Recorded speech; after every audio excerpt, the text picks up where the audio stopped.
What's up, everybody? This is Mellow Thing. I'm right here vibing with Fight for the Mic. Filming an episode. Fuck the aliens. Come get me.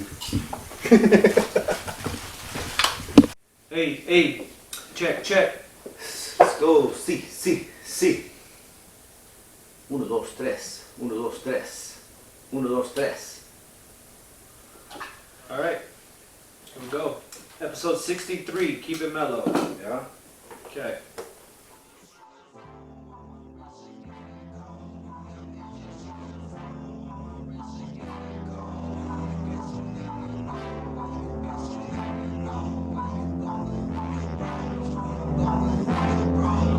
Baby so enticed, but that ain't got nothing to do with me. It must be all this ice. She keep pulling on my jewelry, bet she be doing fine. She just lost so she could be right here. What more can I say? My life was too good to push away. I'm in this UFO while my wrist is getting cold. Guess you never know where you going, who your bros. Back on my too lit, run it back, but Mac get too lit. Never said saying that for my old bitch, making this stat say that for my old clique. Like this blunt, thank God that's it. Yeah. Fuck her, she moaning to him. What? My life been nothing but wins. Yeah. My haters keeping tabs on me. Yeah. My haters missing tabs on me. Used to have a bucket that I ride back and forth in. Pennies in the jar, trying to save it for my own whip. Pulling on stops, trying to figure out my own thing. Now the whole team, bullets what they want when they go out. Used to tell me no, but I know now. And they used to never know, but I know now. And I'll see you at the show when we roll out. So I ride with my bitch, get the hold that now. I'm out with the noise, got my own damn tempo. Time is a choice with the shit that I've been on. Hey, man. Shout out to Eric Young and Blake Jones. Yeah, sir. That song right there, man, it is a banger, bro. The beat, the production. If you listen to their bars, man, the shit they're talking about is crazy. Yeah. The devil's in the details. Yeah. I love that song because it's like, if you listen to the beat, it's like one long ass like synth solo. Nice, man. What does that mean exactly? It's just the synth, just like, you know, like a guitar solo. Just one like, long... but you hear it in the background, just going off on its own thing. That's all it is. Oh, that's what that means. Yeah, it's just intensifying the whole time. I don't know. I like that. That's the attention. It's hard, bro. It's hard. Sick ass beat, nice and smooth. Like, you. just vibing. Yeah. Yeah, super vibe, man. I listen to that shit all the time, man. Hell yeah. Jimmy. Yes, sir. Throughout the many years of life and time, we've been able to enjoy the fruits and labors of many art forms. Yes, sir. From paintings that hang on the walls to 300-page novels that provide insights that give the brain food for thought. Yes, sir. From laughter, from creative comic work to new waves of inventions to make life and work practices a lot easier to navigate, right? Yes, sir. But also from new ideas with sounds and music to creative guidance from producers who want to see art and people win. Right. You see, art is a gift to the world in which empowers people to become great within their own space and in return to receive God's blessings that opens new doors and opportunities for you as an artist to become more spiritually wealthy and healthy. Yes, sir. Come on, bars! Listen, man, I think this man said it the best. Dame Dash once said, "Success is in the freedom of expressing yourself and monetizing it without compromise." Now that's art. With that said, we have someone great before us today. I want to do this. I want to go back in the time a bit. Yeah. 2017, Audio Escobar. 2018, Forever and This Kind of Vibe. Then we transitioned to 2019, Forever After and ASID. Then we go to 2020, Rather Vexed and Goats. Now we're moving to 2021, ASID 2. And then lastly, 2022, we have OG Movie and Ayala. Shout out to that. Now, for those who don't know what I'm speaking about, those are album titles, and I just mentioned it. It's just a small dose of what this man has accomplished and produced. He once said, "A dream is only a dream if work don't follow it." And home is where the art is. This man has guided the creative direction of many projects, and we are happy and blessed to have him. Yes, sir. We have the East Los native, Sonic Arranger, badass self-made producer in the flesh, the one and only Mellow Thing. Yo, sick ass intro, bro. Oh yeah, appreciate that. Welcome, man. Welcome. That's a trip. There's some you. shotguns in there. Thank you. No, man, you're welcome, man. You Lot of deserve good it, man. work. Yeah, like Yeah, it's beautiful. just researching you, looking at your artistry, all the music and albums you've produced, all the people you've touched. It's Yeah. just incredible. It's a substantial body of work, bro. Yeah. And we want to give you your fruits and flowers for Hell that, yeah, man, thank for you. sure. Yeah, man. Still more coming too. You know? Still Love working on getting more. started. Yeah. So like we always do, first off, tell the audience who you are and where you're from. What's up, everybody? My name is Mellow Thing. I'm producing, and I'm from East Los Angeles, California, born and raised. Yep. Latino, Mexicano. Yeah, I'm a Mexicano. Both my parents from Michoacan. Ooh, arriba Michoacan. We got deep roots in East LA. We got businesses there, and Nice. so we're stuck. You know what I mean? But I mean, we'll make it better. Just that's how we always do. You know what I mean? Oh, you always do. You always figure it out, right? Yeah.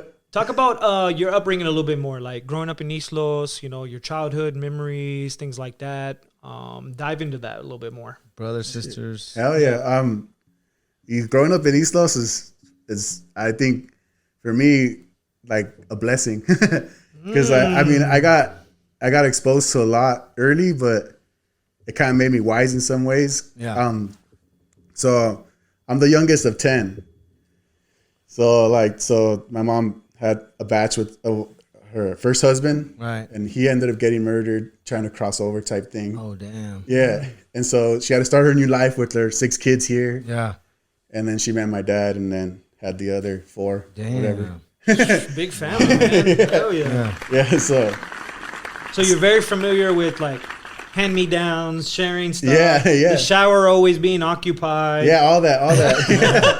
All that for sure. Like, yeah, for sure. Like, it's like I was the youngest. Like, even the one after or before me, like she's like probably like maybe 6 years older than me. Oh. So I was always the baby, you know. Right. So you know what I mean. So like so because of that, it was just just that kind of treatment. You know, I didn't, because all my older brothers are like, when I'm born, they're like 20, 21. Oh. You know what I mean? They're like They're mad like- older. You know what I mean? They're like making families. Yeah, like and they shit. could be my dad. You know what I'm saying? Like, or mom and whatnot. You know what I mean? Which sometimes I suspect, but it's all good. No, I can relate to that so much because I grew up in my grandparents' house and it was like that. It was like 3 tias and then us. So it was like 4 different families in one house. Yeah, exactly. I think we even turned the like guest room into a room and we just Yeah. put like that door that closes like this. Yeah. You know? But you can still see the bottom and sábana. shit. No, yeah. Yeah. Sábana, Yeah. So my aunt, Sábana, he put a blanket, cobija, whatever. so my aunt would get annoyed because sometimes as a kid, like I'd want to know who's in the room, and she would see my head going under the fucking thing, trying to look in the room and shit. So I totally Yeah, you relate to pervert. that. Get out of my room. Yeah. What year were you kind of like involved in like East Los and stuff like that? Like, as far as like when I was a kid, or Yeah, as a kid. So, as a kid, like probably like, so I'm from '88, so from '88 on. You were to born now. 88? Yeah. Nice. I'm 86. Yeah. Bro, so, So, you yeah. got some life. Yeah, no, yeah, I got some life, and then, bro, like I said, having older brothers and sisters, bro, like you just put on game mad fast, you know. Yeah. Did you grow up like riding bikes? Through Yeah, East bro. Los and all that So, stuff? bro, yeah, like that's all I did. Like, so my parents are always working, so the ones that are watching my brothers and sisters, and usually my brothers because they're the ones home. Right. You know what I mean? Just all of my sisters, they would like had jobs and stuff, but you know how it is, take care of the house, whatnot, Right. whatever, however the arrangement was, but. Basically, I had like freedom, you know? Right. Because they're 20, 21, they're fucking smoking weed, dropping acid, do whatever, like what 20-year-olds do, you know? Showing up late, sneaking in, sneaking out. Just making sure I'm like where they thought they left me and I'm fed, you know what I'm saying? Shit, yeah. You know? So, I mean, yeah, so growing up like in that kind of, it was cool. Like, I don't have no regrets about it because to me, it was fun being able to just explore my city. Like, as soon as I learned how to ride a bike, boom, I was on Whittier Boulevard, bro. No shoes, cruising, like seeing what's up, you know what I mean? Like, Yeah. you know, like going as far as I can before I got scared. I'm like, oh shit, I never been here. I'm going to go back. You know what I mean? Have shoes on. You know what I mean? like, you know, just, and I'm kind of hungry. yeah, I'm kind of hungry. I don't have no money to even hit this liquor. Yeah. You know? That's hilarious. But yeah, so that was cool, like cruising. And I think that for me, like, that's like, when I was doing that, there was like the end of like, there's a cruising era that's happening right now in East LA and Whittier Boulevard all together to the point where they're shutting it down, which sucks because that's our culture. And it's a big part of it. Yeah, they're trying to hold us down. I mean, you know, it's a fight with fighting, but you know, it's the city, you know, you know, it's for everyone and all that. So it's politics. But when I was doing that, like it was like the ending of that phase before this one. Yeah. So I was able to see like a couple like every now and then. So I would always hear them bumping fucking oldies, fucking soul music, shit like that. So nice. I would like follow them, you know? Yeah. Like, oh shit, this was fucking bumping some, you know? So whoever, like some Roy Ayers right here, like, fuck, I never heard that. Summertime, that shit sounds sick. It is summer, you know what I mean? Like, like this is speaking my life right now, you know? Like, everyone does love the sunshine, you know what I'm saying? Like, but yeah, that was like my first like realizing like where I was or what I was like sort of into, I guess. Yeah, because a lot of people outside of California look at East Los and they probably think like cholos, lowriders, graffiti. Yeah, I mean it's definitely all that, you know, but it's like, but there's probably but more we're respectful, bro. Yeah, like I mean, we keep it on respect, you know what I mean? And you know, obviously there is the outliers whether it be gangs or police violence, whatever, you know what I mean, or whatever outside characters, but nah, East LA for me, like it wasn't like that. It was like, yeah, I feel like now you would get more kidnapped back then, you know? Yeah. Because like, you know what I'm saying? You know what I mean? Yeah. Like, back then, like, why would you know? Like, it's like kind of like, I mean, it was easier, yes, but it was like more of a trip to do it, right? If you wanted to do those types of things. Yeah. Like now I feel with the way you consume and what you see makes you want to do it now. You know what I'm saying? Yeah. You know what I'm saying? Like, fuck, did I be on these sites? Like it's you know what I mean? Like, it's the next TikTok. yeah, you feel me? So like I feel like, okay, yeah, now there's a sense of danger, but I mean that's just the world at large always. You know what I mean? So you know, just, you know. Do you still reside in East Los Angeles? Yeah, I still live there. My family. What? Yeah, I still yeah, my family's there. Like we got my mom has a restaurant. My brother have a restaurant called Tacos Virginia. It's like a sit down restaurant. Oh, nice. They have had it for like about 18 years. Wow. Yeah, so yeah, they're keeping it going. So you know, my mom started. Mom started selling menudo out the crib and saved enough money. Wow, that's just how we were talking about with homie earlier. Yeah. You know what I'm saying? So yeah, she got a restaurant, and then I was working there in my teens and stuff when I was helping her out. And then my oldest brother, when she got the restaurant, those first like 4 years, right? Like he was incarcerated, like on grand theft stuff, you know, right. not even nothing violent, but it was 90s, so he was on a 3 strike shit. Oh yeah, so they fuck you, you know, and they try to teach you a lesson, you know what I mean? You know what I'm saying? Like, whatever, you know.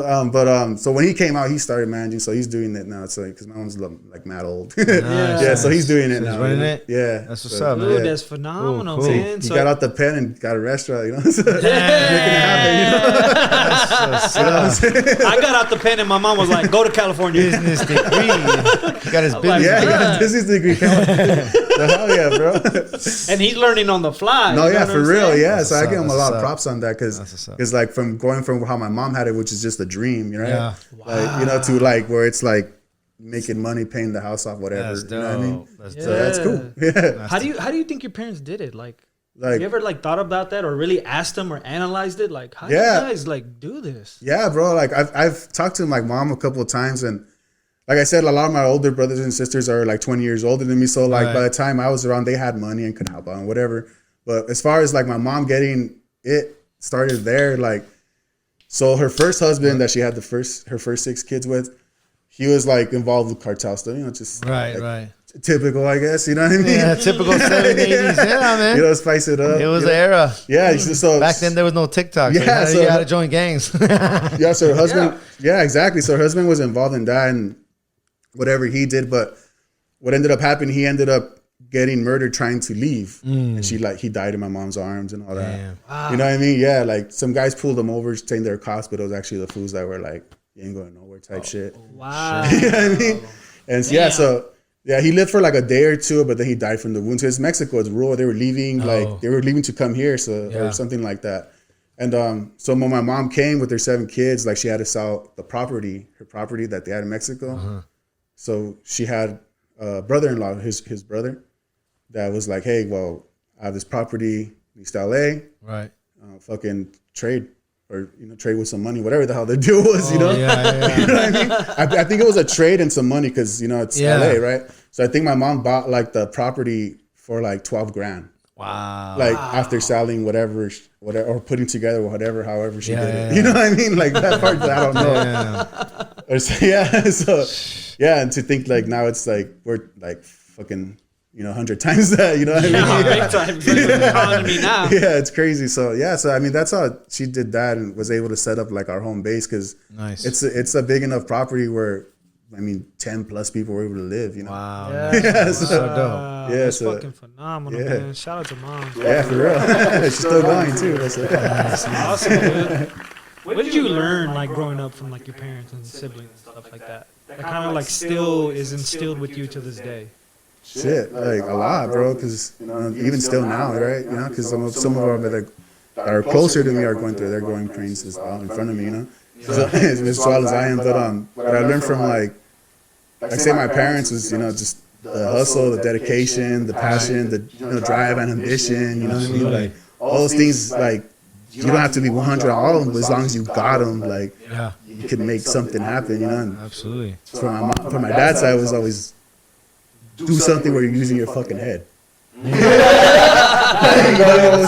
que no estés trabajando como duro. Because I saw him break his shit for like, and then just, Harvard ended, you know what I'm saying? My dad would say the same thing, man. Yeah. Just, so you don't have to be, because he was a trash can, Yeah, exactly. Trash, so like, be smart, go to school so you don't do. Yeah, it's labor. Like me. It's labor, it's labor, Hard labor, Granted, them foods are built different, bro. Where like, fuck, bro, they endured all that. Yeah. I mean, granted, they weren't living in a microwave like we are now, or fucking eating crazy food, but like, so like, they're not resilient. I guess that's one thing too, resilience. For sure. You know what I mean? Resilient, man. Yeah. That's fucking phenomenal, man. That's a good point right there. Yeah. For sure. Yeah.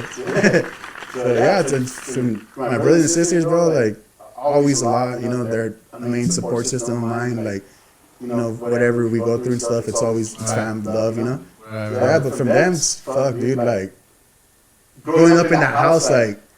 Everyone's in a different fucking music, you know what I'm saying? Yeah, so like to me it was cool to like being able to like kick it with my sister and she's like on the Doors and here my brother's on Metallica and my brother's on fucking like some smooth R&B shit. You know what I mean?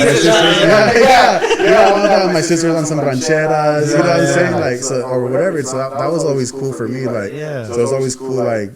Being able to kick it with them to see what they're on, you know what I'm saying? Like, even if I didn't know, that's what I was doing, Bro, I'm so interested. Describe a Saturday morning.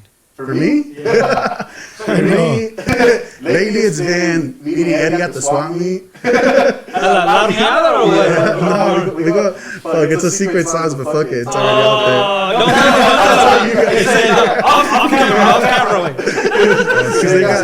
But Saturdays, I usually wake up and I meet them there. I think he meant Saturday mornings when you were with your No, even now. Keep vibing. Yeah. Saturday mornings, let's go to hit the swap meet, see if we find anything cool worth making music with or inspiration. Yeah, it's always fun finding stuff or just random shit. Like, oh, fuck, I haven't seen these fucking little lasers since I was a kid or whatever. Whatever the fuck, It's always something interesting with the swap meet, dude. Yeah, for real. Yeah, so it's usually that, and then, just maybe we get a bagel. You get the fancy one, the salmon with tomate. Hey, that's what I've been telling them. I want to try it next, But he's like, nah. But pretty much that, and then, Saturdays, if I'm out with my wife, usually at the studio just making music, working on music. Like right now, like making music is like my full-time thing. You know what I'm saying?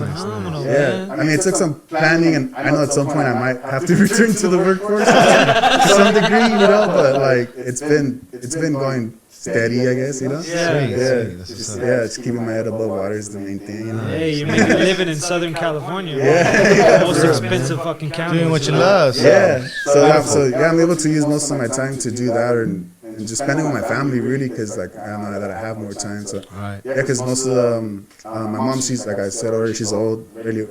So I'm her caregiver, so I spend like most of the days with her. So like from like 7 to like about 3. Yeah. You know, take her to she has dialysis, so I take her to appointments, do all that. In between her appointments, I'll go to the studio, meet with Eddie, we'll track his album, then I'll go back, pick her up. You know what I mean? So, Dude, that's dope. yeah, it's a lot, really, but it's, you know, I got time, bro, and I think that's for me. That was like one of the more important things I took away from like being able to do for the time being music full time, was that now I have time for our family or it's just friends. You know what I mean? Wow, man, that's fucking awesome. Yeah. I'll describe a morning in like 91, Saturday morning. Fuck yeah. That shit was lit, bro. Like waking up, there was cartoons on TV, you know? There was like 5-6 channels you could choose from. Yeah, Static Shock. What do you want? Static Shock. What do you want? Bobby's World, you know? You got up early enough. You got up like 6, between 5 to 7, you could watch all the Marvel block. I remember that shit. They had the Iron Man, Ghost Rider, fucking Silver Surfer, and the X-Men block. That shit was hard. And that shit was free. Yeah, shit was free. You don't need down Disney fucking channel. You just had to wake up at 5 in the morning, bro. Yeah. What else you do on a Saturday, bro? You know? When you're a kid, yeah, but do that, bro. Like, when I was a kid, that Super Nintendo was the shit. So that older brother and we'd always be fucking it up on that Shaq Fu. I don't know if you remember Shaq Fu. Oh, I remember Shaq Fu, Yeah, I just got on some random one and me and him played that shit for hours. Fucking Double Dragon, Ninja Turtles, All that shit, yeah. Heck yeah. Ninja Turtles, Lost in Time, all that, bro. I remember that I shit. get specific, but yeah, that was the morning, bro, just hanging out. And then usually a family party thing that always happened. It was like, when I was growing up, there was like a lot of cousins that were my age, you know, so we always had parties, quinceañeras, bolas, whatever. We had the property, so we usually be there. Yeah, everybody was there. Yeah, so, and since, I think when I got like second grade, first grade, something like that, one of my brothers, he like was in a death metal, right? And he played bass. He's like one of like the first people I like actually like was like, hey man, I see that you like fucking with music, like. You know what I mean? Like putting him on, you know? Yeah. Like check out this guy. So yeah, so like he was in a fucking like a death metal band at that time. So Saturday, sometimes in the night, fucking death metal gigs in the backyard, bro. So, so yeah, you know, so it was cool. So I got to see like, oh shit, you know, people fucking bobbing their head all crazy in the circle, tripping out. You know what I mean? I couldn't do shit about it.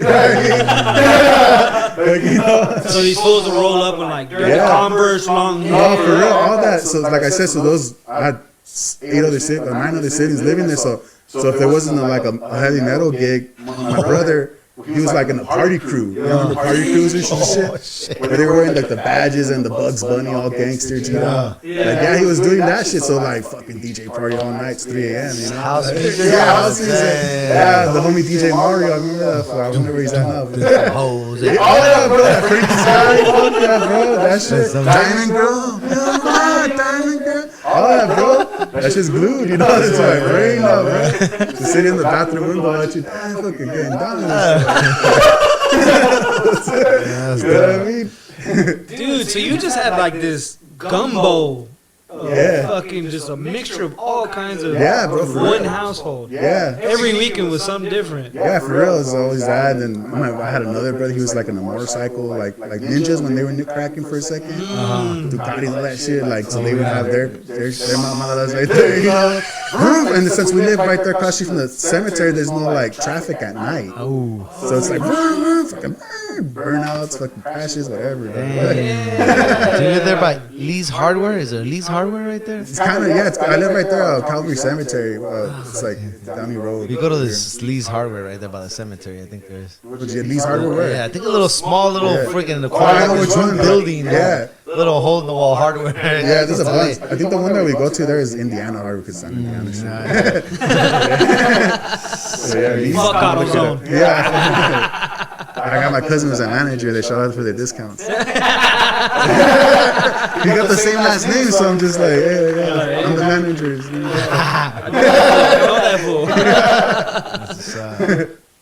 So what's amazing is your name. Mellow Thing. I'm curious on how did you come up with that name? Yeah, that one just came to me low key like so like when I first started like producing, I was like really producing for one of my friends named Aldo, and he like would write poetry and shit.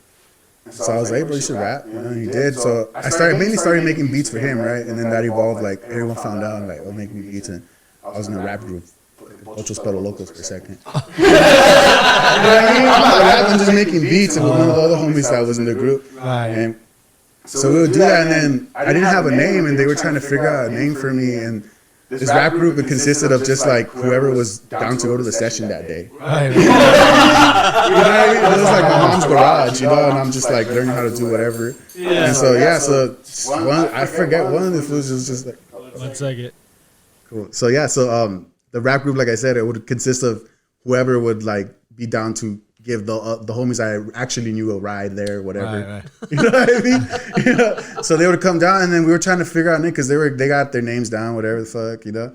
And then I didn't know like if it was even a thing I wanted to do because I was playing in a band. I've always played in bands, like that's how I got into music. Oh right. Yeah. So Nice. so I was always making beats and producing like Chicano hip hop at the time, you know what I mean? Because like that was what we were doing. It's 2007, 8, you know what I mean? Right. Like, Yeah. there's no trap really. Like Kanye No, West is not barely at all. becoming a thing, you know what I mean? Right. Like synths are barely being like the thing that hip hop's gonna be using for the next fucking 20 years almost now. Whew, I know. You know what I'm saying? Long time. You know what I'm saying? So I was just like, fuck, I don't even know. And one of the homies that they brought all faded off like a Mickey's was like, hey, what fucking DJ Paisa?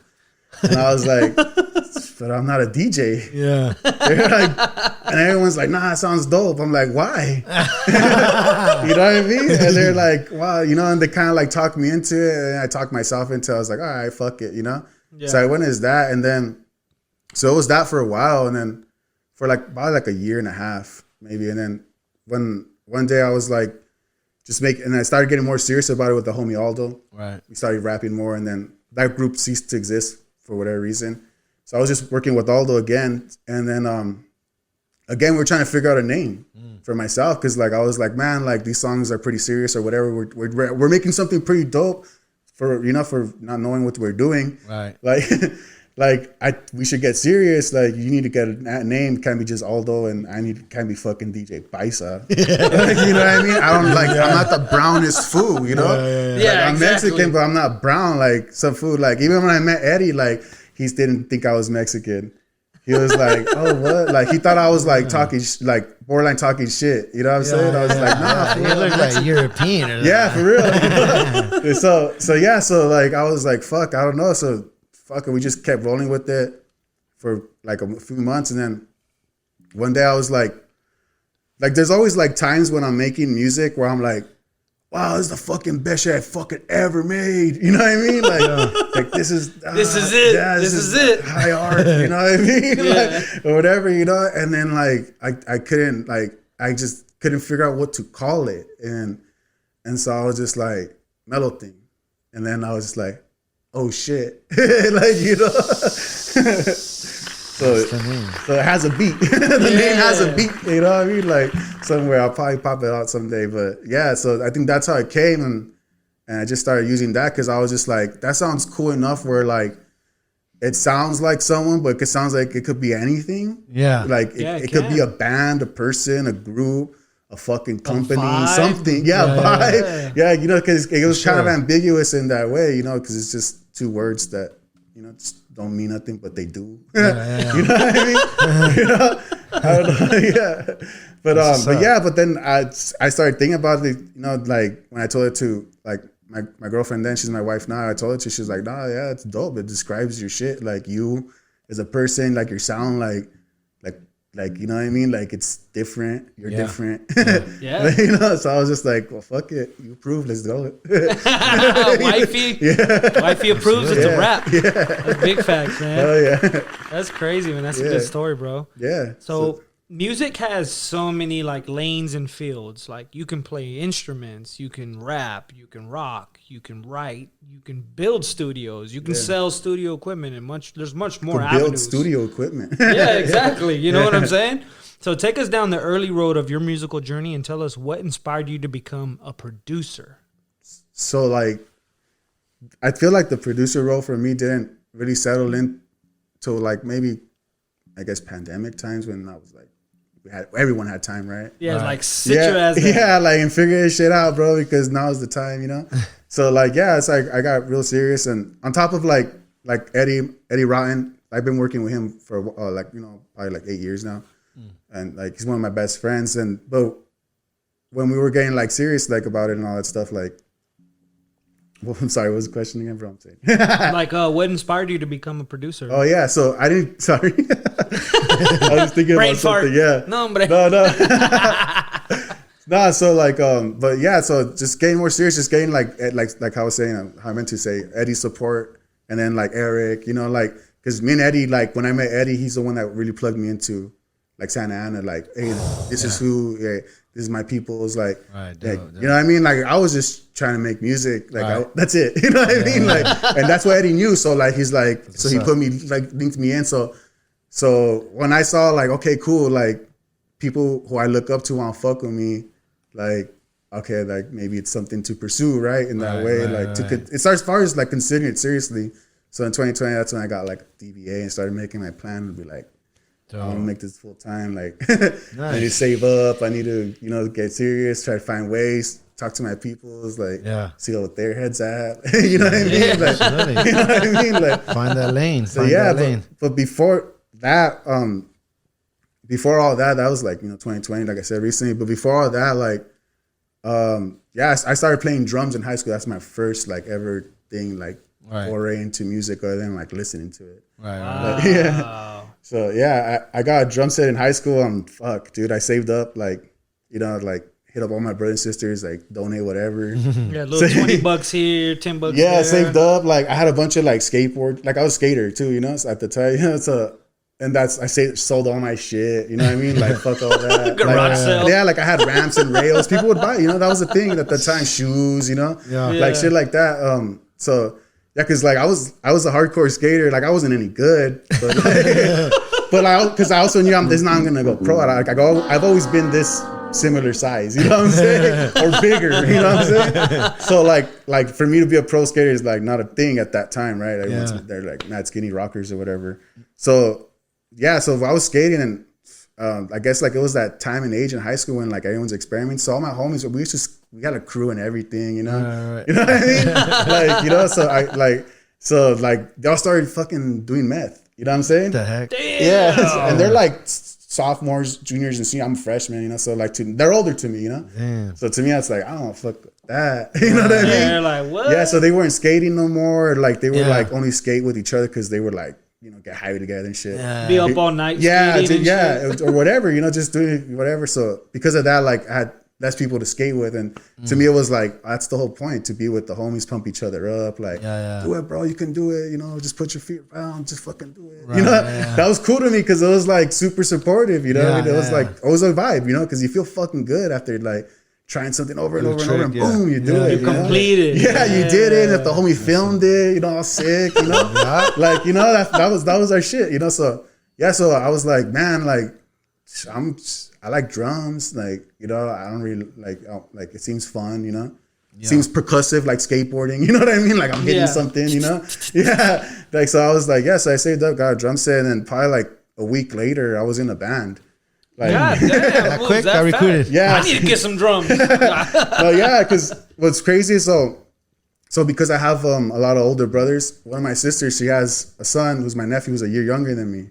So like we're like brothers, Wow. Like he's like my little brother, like unofficially, you know. You know what I'm saying? So when he found out, I just got my drums like out of nowhere. Like I didn't tell no one or nothing, because shy guy, fucking high school shit, Right. So like I got my drum set, and then like he's my nephew, his name's Lyndon, and he found out, he's like, hey bro, you got a drum set? And I was like, yeah, what's up, you want to come play it or what? And he's all like, oh nah, like I got a guitar like a month ago, I've been learning how to play guitar. I was like, for real? And he's like, yeah. I'm like, what the fuck? Like who's been teaching you or what? He's all like, oh, this other homie. Like, and I met his homie, and then so we just started jamming, and from then we had a band for like almost 15 years. What? Let me hear those tracks. You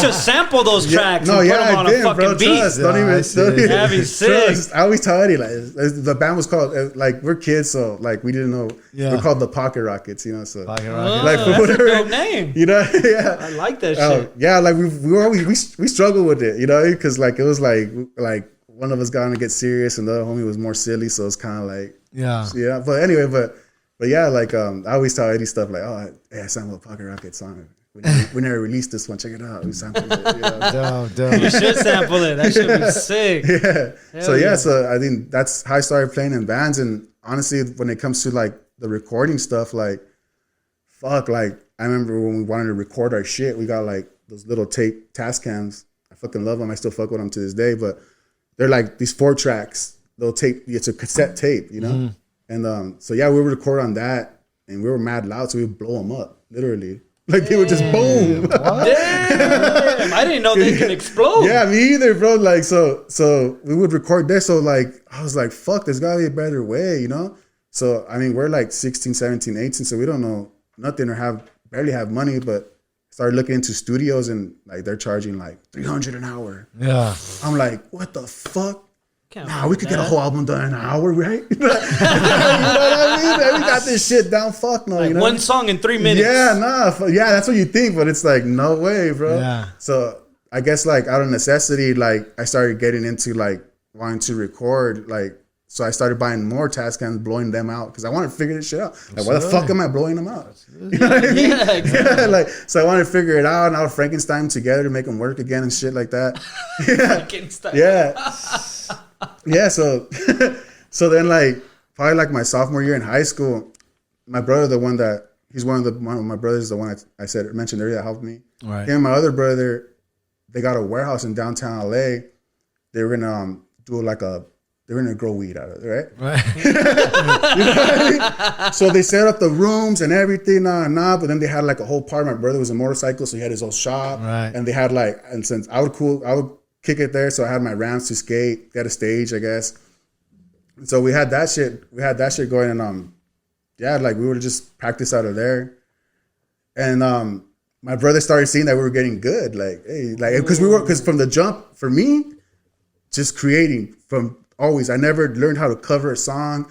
I never I even though I can, Right. and I could learn, but I never learned how to it was always from the jump, you know.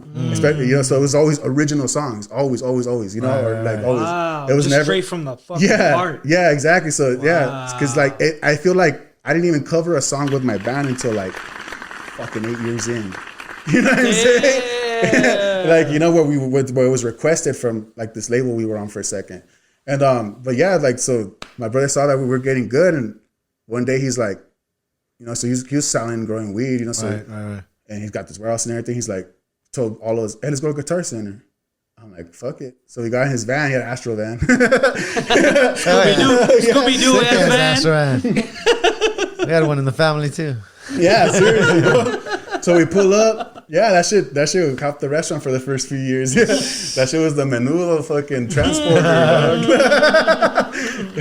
So he took us to Guitar Center and he's like, yeah, all you guys get one thing you want.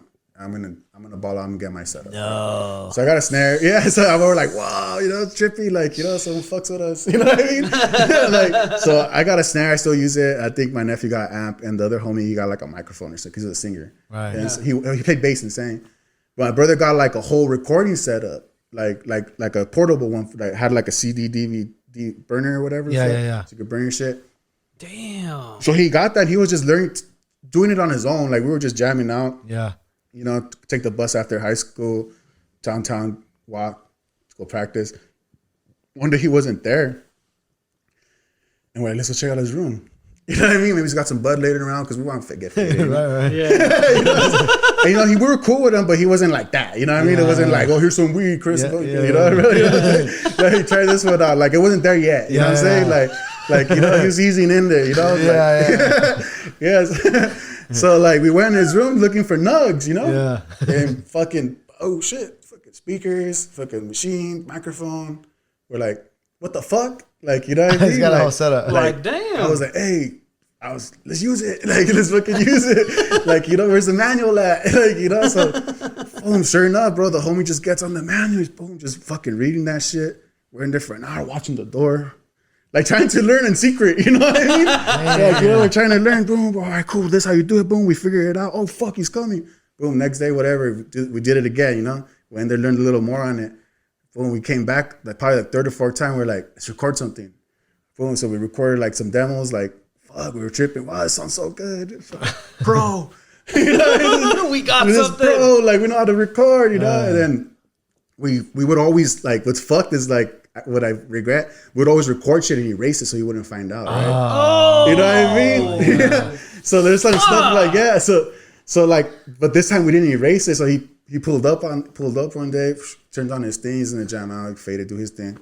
And he's like, the fuck? He plays our shit and we're practicing and then we hear him playing. He's just like, what the fuck? And we thought he was going to be pissed, right? We're like, oh shit. He's like, hey, come here, all you guys, what the fuck, you know? And he pull up, he's all like, hey, how'd you guys know how to do that?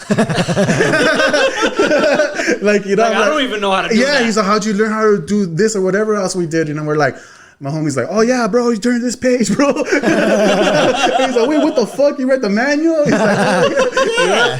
So that was like, he was like, all right, fuck it, like use it. Like, so I still have that little machine. Like, it's like I learned how to record it's like that. a fucking staple. Yeah. In your craft. Yeah. So that was like one of the, like, why it was out of necessity, I guess. You know, I started recording music, you know? Yeah. It's expensive. It still is, but at least it's on my terms now, you know? Yeah.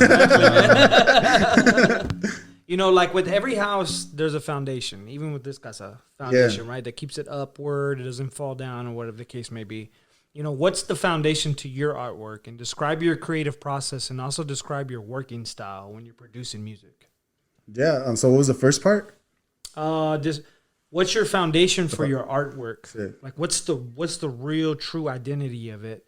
And then describe your creative process and also describe your working style. Cool. Like, to me, the foundation of my music is like I said earlier, so it's always been create from the jump. Right. So I've always like want something new because of that. Like, I don't want to like work on, like, I'll sit and make a beat until it's fucking done. Right. Like, Eddie's seen it. Like, I even tell him, like, finish your beats, bro. What the fuck? You know what I mean? Like, you know, like, cause you gotta see it through. Like, it sucks, yeah, but see it through, cause push that shit out so you get that gold. You know what I'm saying? Like, like, you know what I'm saying? Like, so for me, the foundation has always been like that kind of approach, right? Like, something I want something new, and I want something that's not catering. You know what I'm saying? That's not like, hey, I want to sound like a Blueface beat. Like, I never approach music like that. Unless like I have to, like someone says like that I'm working with is like, hey, can you? Right. Can you create this sound? Yeah, you know. But even then, I throw my sauce, you know. So it's kind of like, yeah, it is Blueface, but mellow, but not. You know what I mean? Like, whatever, you know, however they describe it, you know. So I think like that's like one of the things, because I always want to, like, I guess, impress myself. You know what I mean? Like, yeah. You know? No, definitely very impressive. Yeah. I saw a couple of videos where you were just pulling off. There you go. You pulled again an old tape from, I think you said the swap meet, and you just chopped it up. You heard something that you liked, and then you put it together, and then it was just amazing what it turned out to be. A sick ass beat. Yeah, exactly. Because because some of, like, that's like the process, like most of the time, right? But some of the times I'm just sitting there just mashing keys, trying to figure out what is cool and trying to find stuff or whatever. But yeah, like it's always like letting the music speak to me, I guess. Like, that shit's gonna tell me where it wants to go. You know what I mean? You know what I mean? Like so because of that, like, that's when I produce or when I make something, I most of the time try to do the drums last, because I feel like the drums will always dictate, like, that's a disco beat because it's a disco beat. So you have to make a disco song. You know what I mean? So I always try not to, like, I always, like, even sometimes I do want to, I want to just put drums on it. No, chill. Like, play some more keys. Like, there's something there. You know what I mean? Like, you know what I mean? You could make it bigger, bro. Like, you know what I mean? Like more special. Yeah, like more special. Like, you know, maybe it doesn't even fucking need drums. You know what I'm saying? I've done stuff like that where I'm just like, what the fuck? Wow. You know what I mean? Like, I'm just like, I trip out sometimes. Like, sometimes I'll like play shit back to myself. I even like whenever whoever I'm with, most of the time Eddie.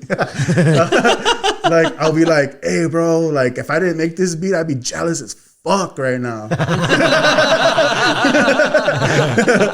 Like, you know, it's like, and it's not something I seek. Like I'm not like that competitive like that in that way, you know? Right. It's just, I don't know, it's just expressing that it makes you feel good. You know what I mean? And I bet you when you create something like that, you can't sleep at night. You're just bro, I'm listening to that shit over, bro. I'm waking up my wife and be like, hey, what do you think about this one? That sounds cool. He's like, I'm trying to go to bed.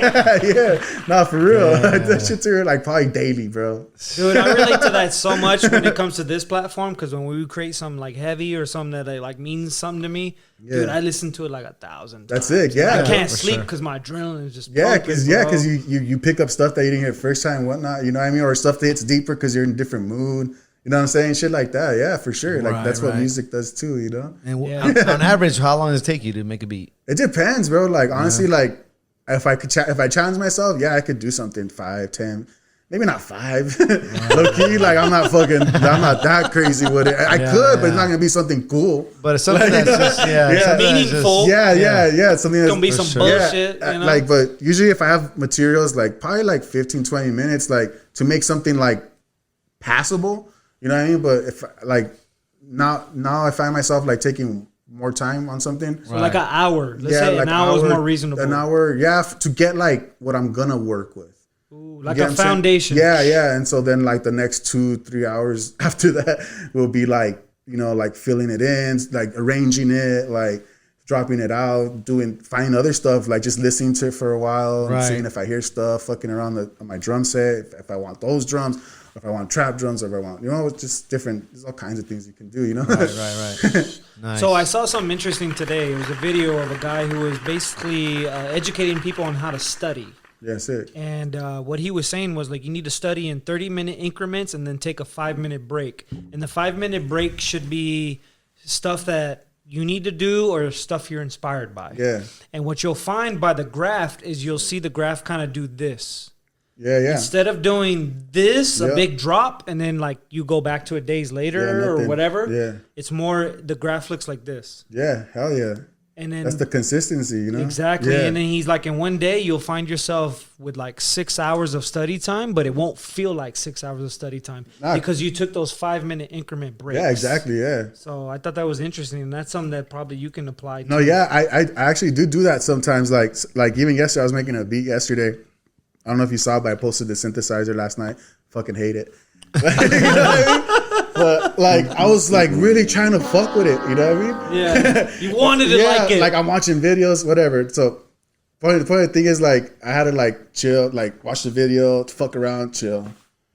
All right, cool. Watch the video, fuck around, chill, and then finally be like, all right, cool. Let me open the beat up, and then finally like I did that like probably like 4 times, and I got a beat, you know what I mean? Like out of it, you know what I mean? Even though I hate that synth, you know what I mean? So yeah, I mean, sometimes I guess subconsciously I do that or unconsciously, whatever, you know what I mean? But I guess now you say it, like now I'm gonna be more conscious of it, you know what I mean? Because it does have like that fluctuating curve. Like I've heard about it before, because like in a project I was in before, like the band I was in before, the one I'm in now, like they like to only write when we were together. You know what I mean? So they couldn't go home and be like, I'm writing something. And that would like irk me because it's like, we need songs. Like, you know what I mean? Comes with some, bring me something, bro. I'm hungry. Like, give me something, bro. I need to make and we something. only have so much time when we're together. Yeah, like, exactly. And when we're together, like, we were like practicing other stuff, like, or rehearsing other material, not really, you know, not prior. So stuff, and their argument was like, nah, bro. Inspiration just strikes, you know, and you just gotta, you know, you don't even know, you could be taking a shit, nah. And I'll be like, yeah, that's cool, but it's not gonna be as consistent as if you just like sat down and wrote something that you like wanted to make happen, you know what I mean? True. You know? Like come with something like we could always fuck with it, like, you know?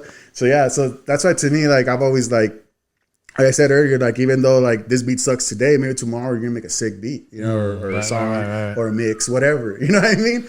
You need to take that. You need to just keep consistent and like just like mine it. Yeah, mine it. You know. I thought it was always interesting. I was interesting that sometimes like beats and music comes out like 5 years later. Yeah. You'll hear the artist say like, "Oh yeah, we recorded that like 5 years ago." Yeah. Then why is it barely coming out? Yeah, bro. I thought that was always so interesting. So what happens in that like time frame? I feel like a lot of the times that happens is sometimes like the beat and whatever artist you're trying to link, like even though like you see them, this happens to me all the time because whenever I work with some artists, most of the time, like I try to like present them something that they don't normally do. Right. Because like I want like basically me telling them like, hey man, I know you don't fucking do this, but I know you'd be sick if you did. You want to challenge them. Like challenge both of us, you know, like and if it sucks, it sucks, you know. Right. But like at least you try it or whatever, you know. We might get something though, you know. Right. So like so I think like when that happens, like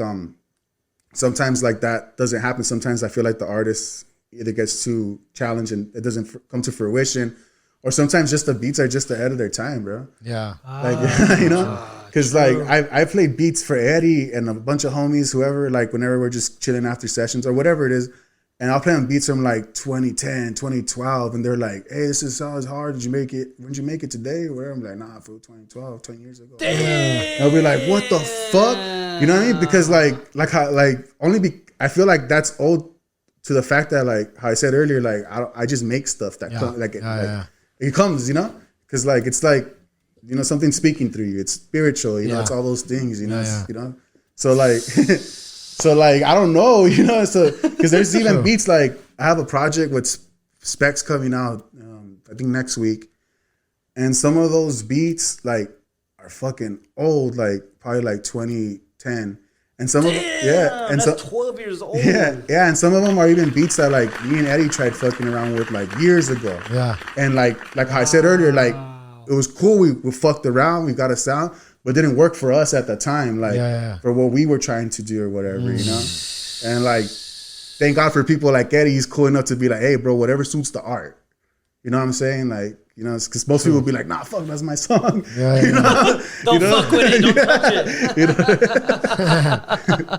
That's fucking hilarious, man. Shout out to that. Yeah. You know, I noticed something interesting that I wanted to tap on, and I picked it up off your Instagram. Car test. Oh, yeah. Testing the music with the car. Yeah. Talk to me about that. That's the ultimate test. You know, even if it's a shitty car or a shitty sound system, like, I think the shittier the better if you ask me. Oh, really? Because the speakers need a... Yeah, like, I want to hear, like, okay, like, because that's going to tell me if it's too much bass if I'm making that shit fart. You know what I mean? That makes sense. Or like it's going to make my ears hurt if, like, there's too much high energy or, like, high frequencies, like, you know? Yeah. Like, you know? Because there's even apps that, like, show you, like, oh, this is what your song will sound like in AirPods. And then it's just places for you all shitty. I see. You know what I mean? And you're like, oh shit, okay. So because it wants to show you that the frequencies that are fucked that you need to take out. You know what I mean?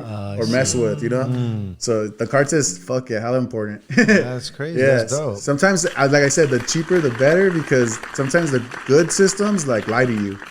They're like they'll put too much bass. So. They'll put too much bass, like they're just EQ'd. The car's speakers are EQ'd to give you fat bass, and then you're like, "Fuck that shit sounds hard." And you play it somewhere else, like a barbecue or your homie's crib, and it's like flat as fuck. True. And you're like, "What the fuck?" Yeah. That shit happened to me one time in Denver. I had because I have homies in Texas that rap, and they send me stuff to like hear. And I was like, hey, you guys got to hear this shit. And then I played it, and then it sounded like shit in the fucking car. And I was like, and they were all just like bored of it. And I was like, fuck, it didn't sound like that in my beats. Oh, yeah, because beats have that, what I said. Yeah. That kind of, it's called hi-fi smiley. So it's basically like, if the EQ graph is like a line, they like make it look like a smile because they boosted like this over here and then this over here. So it looks like a smile. So it looks like a smile, you know what I mean? Yeah. So it's called hi-fi smiley. Or that's what it's known. But yeah, it's like, it's basically just to like enhance those frequencies sound, for like a car or a club or whatever the fuck. Oh, you know what I mean? Damn, see, dropping gems, bro. So like with many aspects in life, there's ups and downs. Yeah. There's gifts, but there's also curses. So explain the great features of being a producer, but also explain the challenges of the art form. Shit, like there's like, I guess I would say an even amount of both. I mean, it depends what you want to do or what you're seeking from it or what lane or what the pursuit is, you know? Right. Like you want to blow the fuck up, you know what I mean? And like whatever's trending. that's cool. You know what I mean? Like, so, or if there's like all those things, but yeah, it's like they both go hand in hand. Honestly, on the good side, like it's being able just to make, to me, it's like being able to trip out that like something I hear in my fucking head. So yeah, like on the good side for me, it's like it's being able to like do something that I want to do at the same time, also always learning. Like there's like always shit to learn, always, bro. Like I have a homie he has a studio called Birdcage Studios. Shout out him. He always puts me on game, and he's like a few years younger than me, And so like not that that's a factor, but sometimes it is for some people, Yeah. You know what I'm saying? So it's always learning and stuff. And aside from that, like I like the good thing is just, be vibing with friends, vibing with people who are like your tribe, Yeah. You know what I mean? Like finding your tribe, it's hard, it's hard. Like it took me a very long time to get to where I'm at, like to any degree.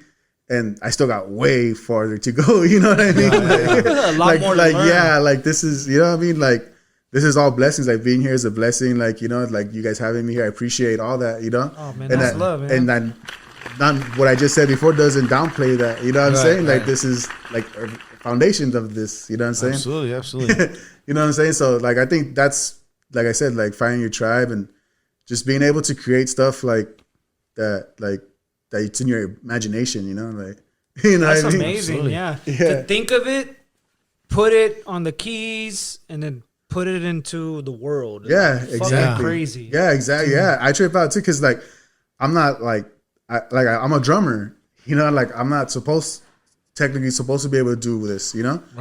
You know what I mean? Like I barely know how to play keys, or like piano. I can't like play you something. You know what I'm saying? Like it's always just dabbling, and just fiddling, and then just teaching myself like if I want to. You know what I mean? Right. So you know what I'm saying? So it's always like whatever suits the purpose, I guess. You know what I'm saying? Like, okay, I got to learn these chords, so let's see. Because I hear them. You know what I mean? Yeah. You know what I'm saying? Shit like that. And a lot of the times where I get my creative shit is like in the shower or like when I'm driving. Yeah, that's like the best times where I'm like in my like 100% state of mind. Like I love those times, bro. Those are always the best. Like I think of crazy shit. Yeah, it's like stuff like we're just ideas, whether good or bad. You know what I mean? Yeah. Like they just hit you like oh shit, it's shit that or for me it's like always like oh fuck, okay, I'm gonna turn that kick drum down.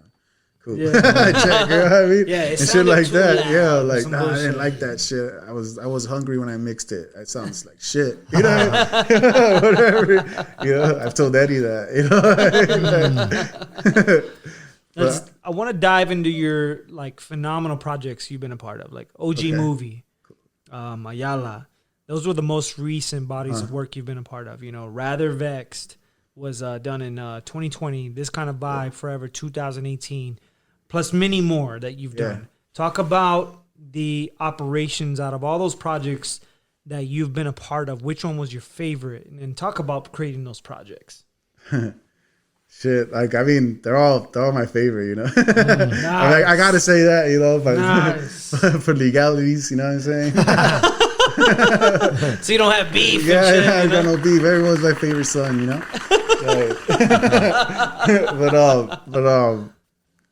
like I think like for me, and I like people that like stay updated on me or whatever.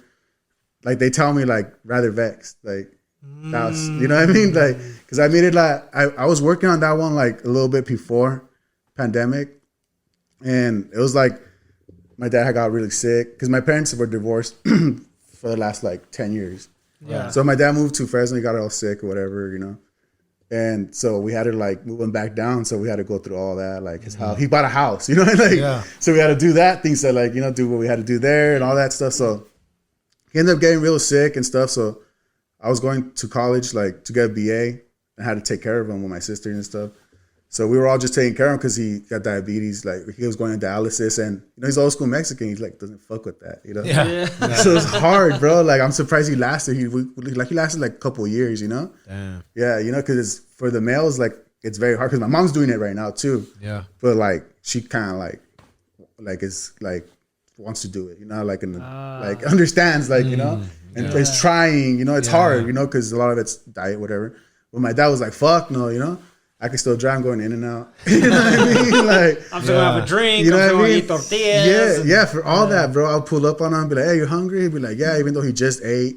Oh. You know, whatever. But he wasn't like a big dude either, you know what I mean? Really? And he's older, so, you know, everyone gets a little smaller, Yeah. you know, whatever. But, so yeah, I was like basically going through all those motions, bro. And so like, so I would go to work. I was working at a warehouse job in Fullerton. So I would drive from East LA to Fullerton, work this job.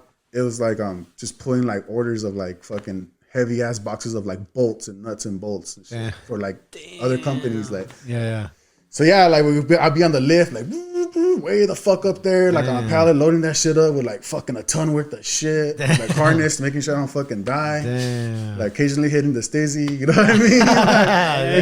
You gotta stay focused. Yeah, so I would do that shit, and then like since we were going through it with my pops, it was, like me and my from this dad, it was just me and my two other sisters because the other ones were from another father. Yeah.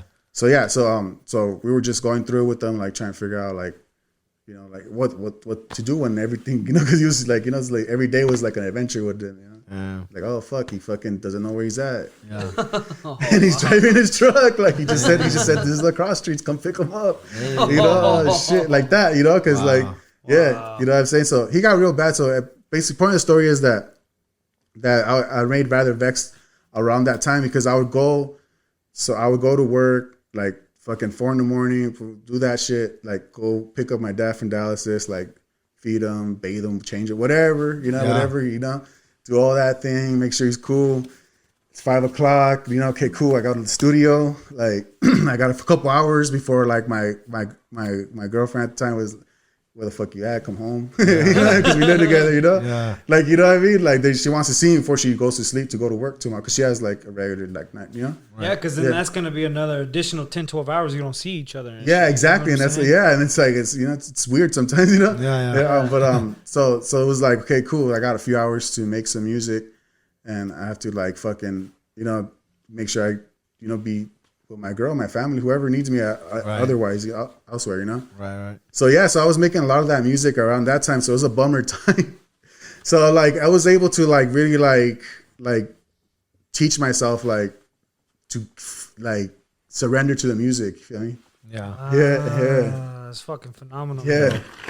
Because like a lot of times it wasn't like I wasn't feeling good, you know, but like I was like, nah, I have to do something, you know, like with that energy, you know, I can't just like go home and be mad, you know, be mad. Like if like I'll make this fucking piano cry. Yeah. Ooh, that's fucking phenomenal. Do you feel pressure every time to create a banger with everything? Nah, honestly, man, like when it comes to the banger, I feel like it's two parts, you know, it's me and whoever I'm working with.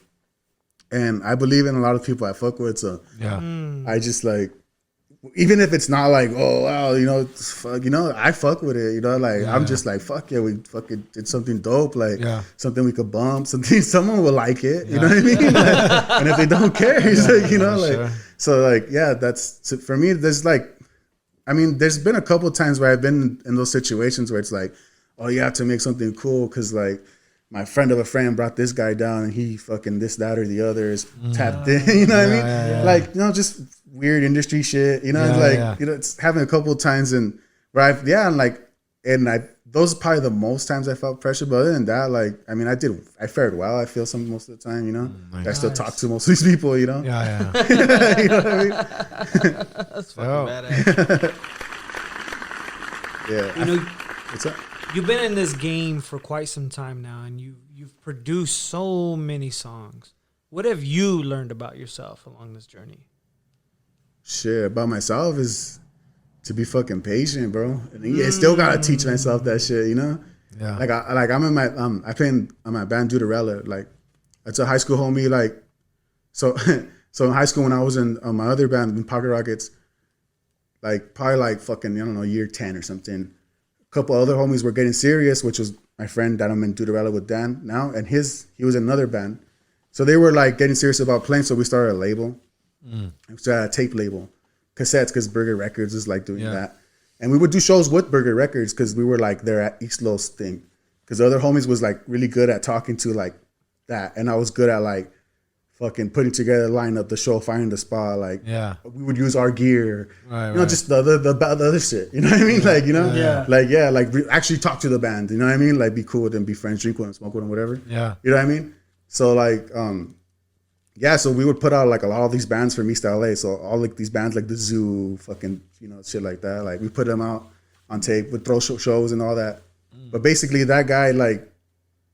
From that was in that band. The other band that was helping me, his name's Dan, where he's in Duder LA, like I said earlier.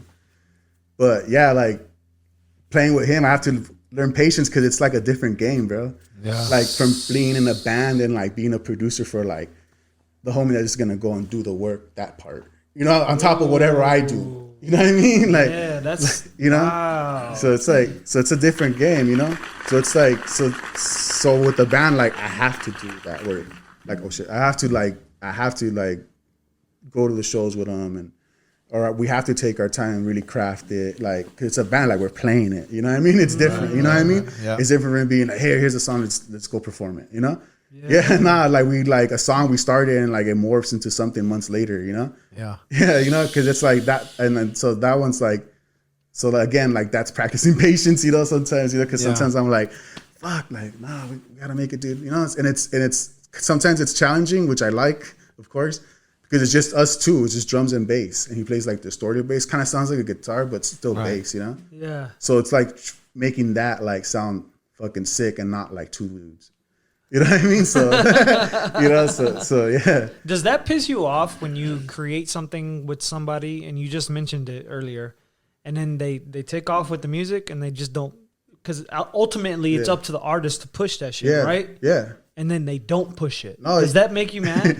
I mean, you wasted all that time and like what? To me, it's sometimes it's I feel like most of the time like it does like bother me. Of course it would, you know, just like anyone, like Yeah. you know what I mean, like. But I also have to think about like what didn't I do, right? You know, or what didn't we talk about that should have been done? There's always back end stuff, you know. Yeah. Because if people get the blend, like they'll run with it. You know what I'm saying? Like, or you devise it, like. For the most part, they'll stick to it, or you try. You know what I mean? Because even trying is better than not. Yeah. You know what I'm saying? So So like, I think that's like, yeah, it does bug me, but like, sometimes it's always just like, just working it out. Because I feel like now I'm like with streaming and stuff, like an older song could still blow up. I mean, it's been seen with multiple things. Yeah, you know, absolutely. That's true. That's big. you know what I mean? So There's like, no there's time frame. yeah. So like, maybe homie didn't have the budget for a video 2 years ago. Yeah. But that's his only song he ever put out, and he did a video and it blows up. Who fucking knows? You know what I mean? Yeah. Like, you know, because like, and you know, you just never know. That's the, I feel like that's like the beauty in the game as far as that stuff, is that there's no right like fucking way. You know what I mean? There's you just go with it. Yeah, it just like, you know, just happens. You know, like, and as long as I feel like as long as you're just working towards something, you know. Yeah. Like, consistency, right? Yeah, because that's kind of like been the uphill challenge I've been facing with this. It's just like, okay, so we record an episode. Yeah. It's just like, okay, here's that gap before next episode. So when do we drop it? Like, how fast do I have to edit this fucking thing? You know what I'm saying? And it's like it's a big challenge. Yeah. You feel that pressure as like a creator and editor. You're just like, for sure. fuck, like I gotta get on this. Yeah. But then I have wife bitching, then I got the kids, and then I got the job. It's just like, bruh, like. Yeah, I think like when it comes to like that kind of stuff, what I've learned is like it's better to like write it down and plan it out. But also too, like when it comes to the pressure, it's like you're the only one putting it on yourself. Ooh. Like, you know what I mean? Like, there's no one saying, "Yeah, you fucking good." Like, you know, like that's all you, bro. So like, true. so like, you don't have to if you don't feel it. Like, a lot of the times, like even with my music, like, fuck, I have a shitload of unreleased stuff. Like I showed you, you know what I mean? Like, I could go days. I could be showing you shit that never came out for years. You know what I mean? Yeah. I mean, not from years ago for days. You know what I'm saying, man? Yeah. But like, but like sometimes you just have to feel it, you know? Because like recently I put out a song with my homie, with Aldo, the dude I spoke about earlier. Yeah. Fuck, we recorded that song like fucking 2010. And for some fucking reason, like I just played it and it just sounded like good. Like fucking like, what the fuck? Like, why isn't it out? Yeah. Like, you know what I mean? Like, wow, I've been sitting on yeah, this like gold. I got mad. Like this shit sounds hard. Like, and people are fucking with something similar to this right now, like, and I always fucked with it, like, fuck it, like, put it out. I just told him, hey, I'm putting it out on this day. Here's the link. He was like, fuck yeah, and that's it. But that's the kind of stuff that like, it's like always like beautiful about it because you have to feel it. And like I said, the pressure's all what you put on yourself, you know. True, yeah. Like it's all you. You could take as much off as you want. You know what I mean? You could be like, fuck it, man. Yeah, I'll just not do it for a minute and then come back fucking hard as fuck. Yeah. You know what I mean? That's true. Yeah, you know. I'm glad you said that, man. But in the meantime, you're promoting, you're talking to people, going, seeing people, hitting people up, filling that calendar. You know, doing work still. Yeah. But the other side, you know. Yeah, like I talked about with my band, like I have to do that stuff. You know. Yeah. It's not just me being like, hey Dan, here's a song, go play it. Let me know when the shows happen. I'll be there. You know what I mean? But, yeah. Well, now that you mentioned like some unreleased stuff, we got some. We went and you are blessing us with like some vault stuff. That came out, some unreleased stuff. Let's go. So what I want to do is I want to play it, but at the same time break it down as it's playing. All right, cool. And vibe with it if you wouldn't mind. All right. You know what I'm saying? So this one is called 12K. Yeah. Just break that down. Who's the artist? 12K. So the song is a beat I made and recorded, you know, top to bottom, produced, whatever, mastered for this artist from South Central. His name's Peso 9003. He's pretty like, you know, Latino. Mm-hmm. So he's cool. He's a cool dude. I met him through a friend, an actor friend, and who was at the time was doing music for a quick second. So yeah, so we made this stuff. Like he came to me and because his original friend had a session and he invited him to the session. And he saw like how good I was or whatever. And I played him some beats. He's like, oh, cool, man. Like, send me some. Came down. He did his project first that he had like other beats, but he recorded them there, mixed them and everything, mastered it. He put it out. He was like, hey, I want to do a project with you. I'm like, all right, cool. Like, so we did one. It's called Mellow Vibes. It's out right now, but we did that. And so that was like the first foray into like me seeing how he works and seeing, because like my beats weren't like what he gets because he's from South Central, so his beats are like more like piano or like you know, like really like dun dun dun dun, dun like on the piano. Yeah, like little LA. Yeah, like shit, you know, like straight West Coast, you know, which was cool. Like I fuck with it. Like that's where I'm from, you know. I have elements of that shit all over my shit. Right. You know what I'm saying? Like that's my shit, you know. But the stuff that he chose or I sent him and. Sometimes I like I said earlier, I sent him stuff like, well, I think your voice would sound cool on this, you know? Right, it's like, you know, maybe. So some of them were like kind of like, whoa, what the fuck? Like, let's see if he likes it, whatever, see? And he ended up getting on all of them. He like, fuck it. He just figured like, he's like, oh, I got something wrong, but you can help me, you know, like figuring out lyrics, whatever. Mm-hmm. So we did that. So when this next batch is for this song, 12K, it's called that because all his songs, he fucking names them Peso 1, 2. He doesn't have titles for them until he puts them out. So he's all like, so I'm like, this is the 12th one we did. So he's all like, I want Peso 12. He's all like, nah, fuck 12. And I was like, well, what do you want me? He's all, put 12K. I'm like, all right, cool. So he featured his homie Maybach. Like he's been doing music for like about a decade as well. Before I ever met him, right? Because I met him like a year ago. Yeah. And so he's established like a little network of artists, friends that he works with or wants to bring up in his way and stuff like that. So the feature is his homie Maybach that he, you know, hooking up.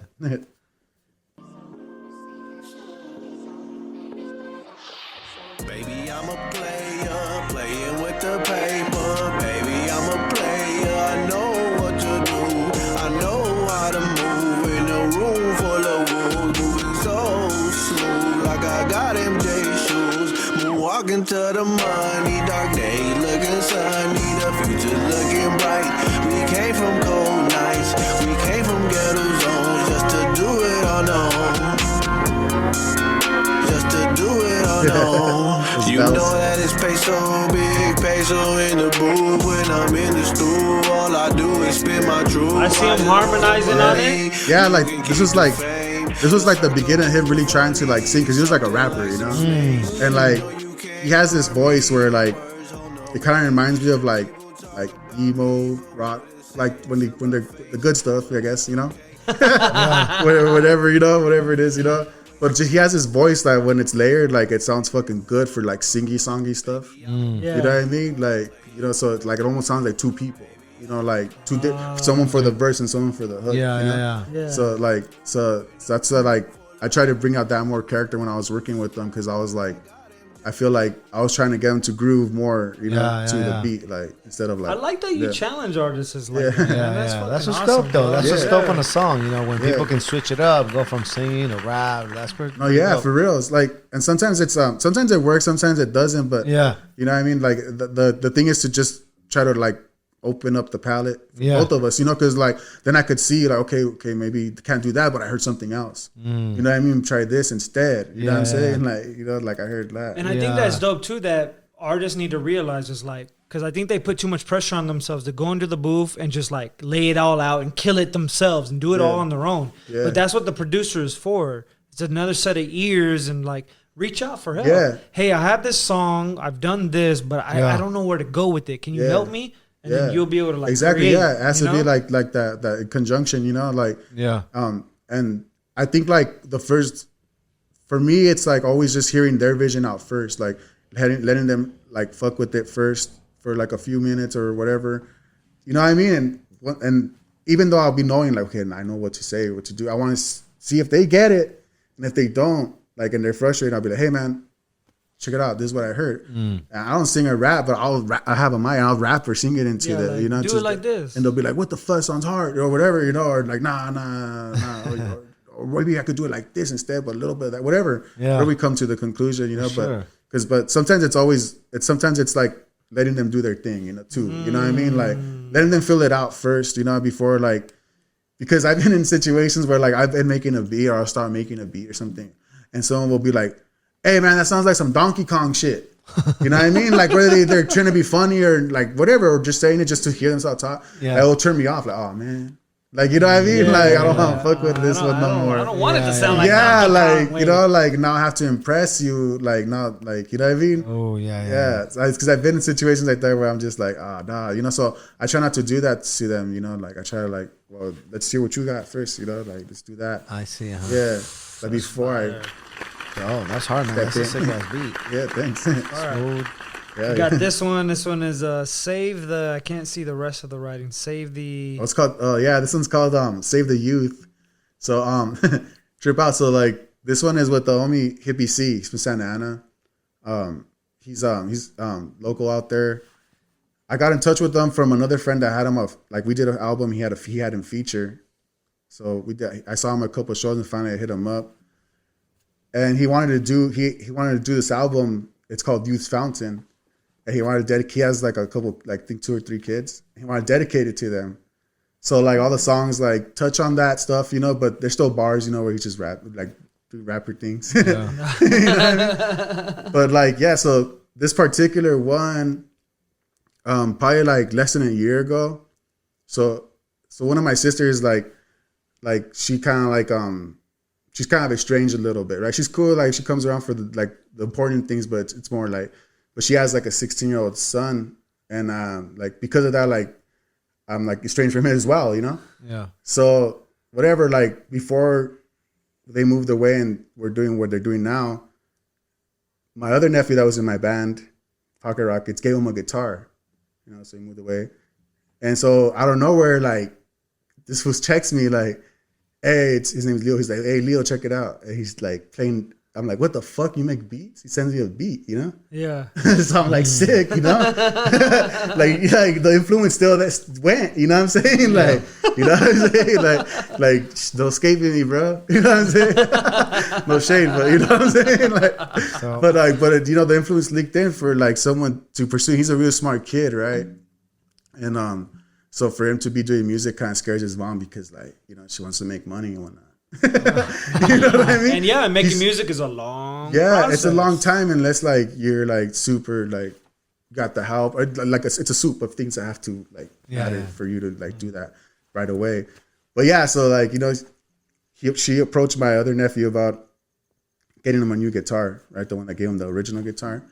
And she's like, I want to get him a new guitar, but I kind of don't want to because like I want him to make money, you know? I don't want it to like, don't want to be like you guys type shit. You know what I mean? Meanwhile, like my nephew's working at Fender. He's like works at the custom shop. You know what I mean? Like I have my own studio. Like, you know, it's not like, it's not no, you know, we are like, you know, doing our thing, you know, but still like trying to make it happen. California, like you said earlier, you know? Yep. California, baby. So whatever. And then my nephew's like, and then told my sister, like, damn, that's fucked up. She's like, what? He's like, damn, that you don't think that I feel smart enough to do both. She was like, fuck, you know? Yeah. Bars, you know what I mean? Yeah. So, long story short, she got on my new guitar. This fool got inspired, started making a shitload of songs and sending me stuff and actually like starting to sing on his shit, sending me like his SoundCloud, like telling me, what would he think, whatever. So, he sent me one and I did it with, and Hippie got on it. I sent it back to him. He fucking tripped out. Like, what the fuck? Like, someone's rapping on my beat that sounded like it sounds good. Like, you know what I mean? Like, he tripped out. Like, he's 16. Like, to him, like, you know?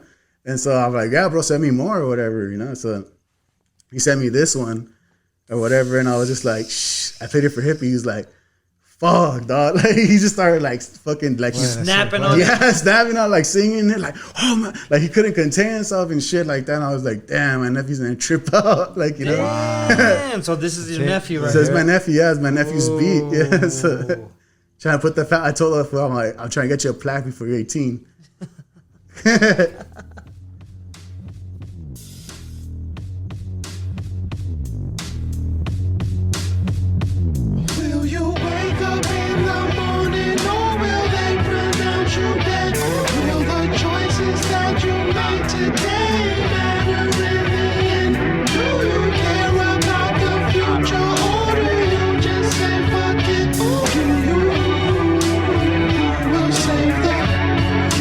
Yeah, that's Hippie C singing right there. So. Shit, I don't know. Just floating on this boat. In the background, a lot of wide eyes walking with blindfolds. A lot of seeds getting watered with no hope. The youth's exploring but no place to go. The truth I like the ad-libs. in this place unknown. To me, it's just real throwback 50s style, you know, like on the corner, you know what I'm saying? Awaken the beast, a quake in the streets, trees uprooted. You hear him in the ad-lib? Yeah. Because I feel like sometimes my approach to music is like from a band, right? Yeah. So I try to like, when my nephew sent me this, it sounds like a band. Like, you know, so let me tell him to make it sound like a band. Dude, that's phenomenal. What's your nephew's name? His name's Leon Frank. Leon Frank, man. Shout out to that, man. That's dope.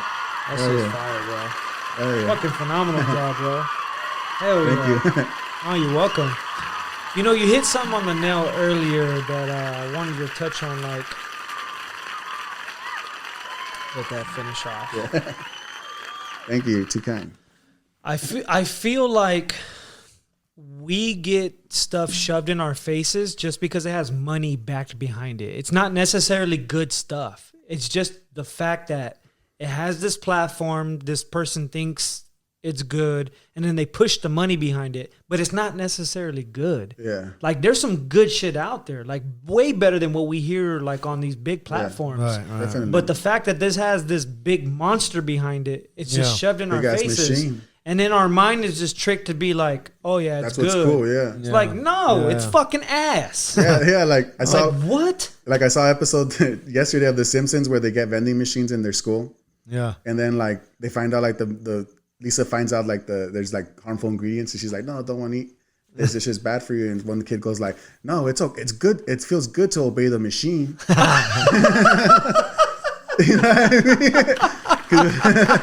Because regardless, it was getting what he wanted, you know? Like, yeah, exactly. To be, you know, like, is Reese's Pieces really good, or is just because it's in our fucking face? Yeah, it's everywhere. It's everywhere. Yeah, they got so many ways. No, it's pretty good. Yeah, it's really good, but there's so many ways they got that shit. They got it Skittle form, fucking gum, whatever. Yeah, they put nuts in it. Yeah, they're hitting you at all angles, bro. You know what I'm saying? So like, so like, the challenge is like, how can who's the judge of what, and like, is this really good or not? You know what I'm saying? So that's just the challenge in life, man. Well, I feel like time is like the judge of that shit, man. Because I feel like that's what's gonna withstand. Like, if a good song's a good song, it's gonna be a good song 10, 5, whatever years from now, you know? Yeah. This is why I'm a big fan of like Kendrick, the J. Cole's, because they don't drop shit for years. But when they do drop something, it's fucking astronaut. It's like fucking huge. Yeah, because they took the time to think about it, like instead of trying to just like whatever's right now. Yeah, half. Even though sometimes like they do have maybe a song or two that's like that. Yeah. I mean, they got it because they're part of that machine to a certain extent, right? Like, Yeah. You know what I mean? Or, to whatever. True. But yeah, I mean, that's always cool because you're able to focus on something like a message you're trying to convey or concept, a theme. If you, the way they drop, at least, you know? Yeah, definitely. You know what I mean? Like, yeah, for sure, man. story you're trying to tell. Lastly, what's your goal within your musical journey? And when things pop off, what do you plan to do with your platform? Shit. Fuck. My goal is just, I guess, like, to make, like, just continue making music with my friends, bro. Making new friends to make new music with. Like, maybe make some music with some idols of mine. Like, Alchemist, where you at? You know? That's a Dre. dope producer right there. You know what I'm saying? So, Dre? yeah. That's another one? Mad Lib, come on. Yeah, so, I mean, that's like, just being able to do that, you know, like, just being able to do what I'm sometimes, I guess feel like I'm meant here to do, you know? Yeah. Yeah. That's what's up. Like you said, like I've helped, there's a lot of people in my catalog and stuff like that. And it's like, and every one of them is like, you know, it's important, you know? Yeah. True. Yeah, you know, so to me, it's like being able to just do that more, like as far as a platform too, you know? Yeah. Like, you know what I'm saying? Like, I always tell you, we need a place, like, we need a spot, like, we could throw shows, fucking grow some weed, like, have a studio. Have a taquero. Yeah, like, do whatever we want. Like, because I have homies that cook and, you know, do all those things, you know? Like, and I want to be able to do something to that degree. Like, that's, I feel like because we're going to fund the first fucking, like, weed podcast studio venue restaurant spend the night fucking for real. It's like, you know, like, I want to, like, I feel like a goal, like a short-term goal is maybe something like that, right? Like, where we could facilitate multiple things and have a warehouse with some land, and the warehouse has like different rooms. Yeah, and shit. exactly. Yeah, because that was what my bros were trying to do when they had their warehouse, you know. So like that kind of like, I guess that kind of like stuck with me in that sense, you know. And like, and I don't know, man. Like, I just want to give people a place to like create opportunities for themselves, you know. Yeah, like, absolutely.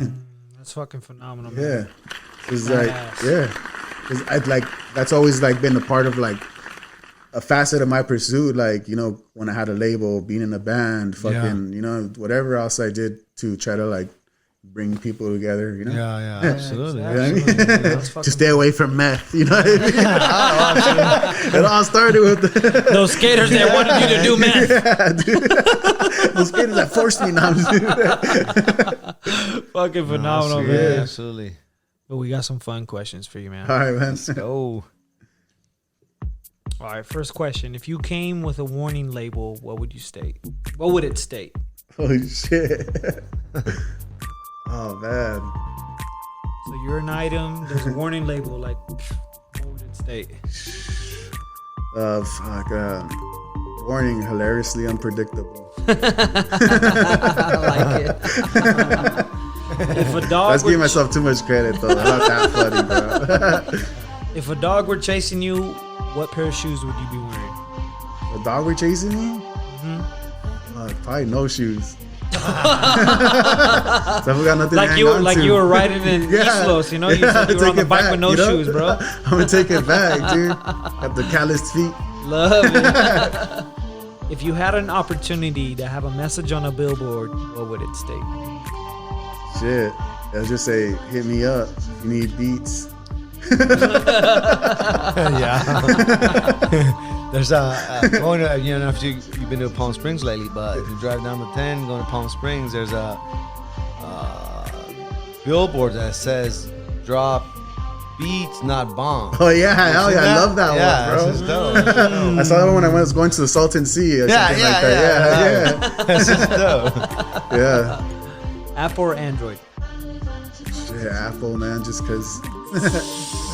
Whooping your ass, Jimmy. Just because it's fun to obey the machine. Because it's in your face and you fell for the. Because it's fun to obey the machine. Yeah, exactly. You're obeying the machine. Exactly. I didn't want to be controlled by the machine. No, so. it's consistent. That's why. Like the reason that I got me fucking with Apple is that I read like when Steve Jobs made the first Apple, one of the first ones, whatever. Yeah. He wanted it to be a creative tool. So one of the first apps was fucking Paint.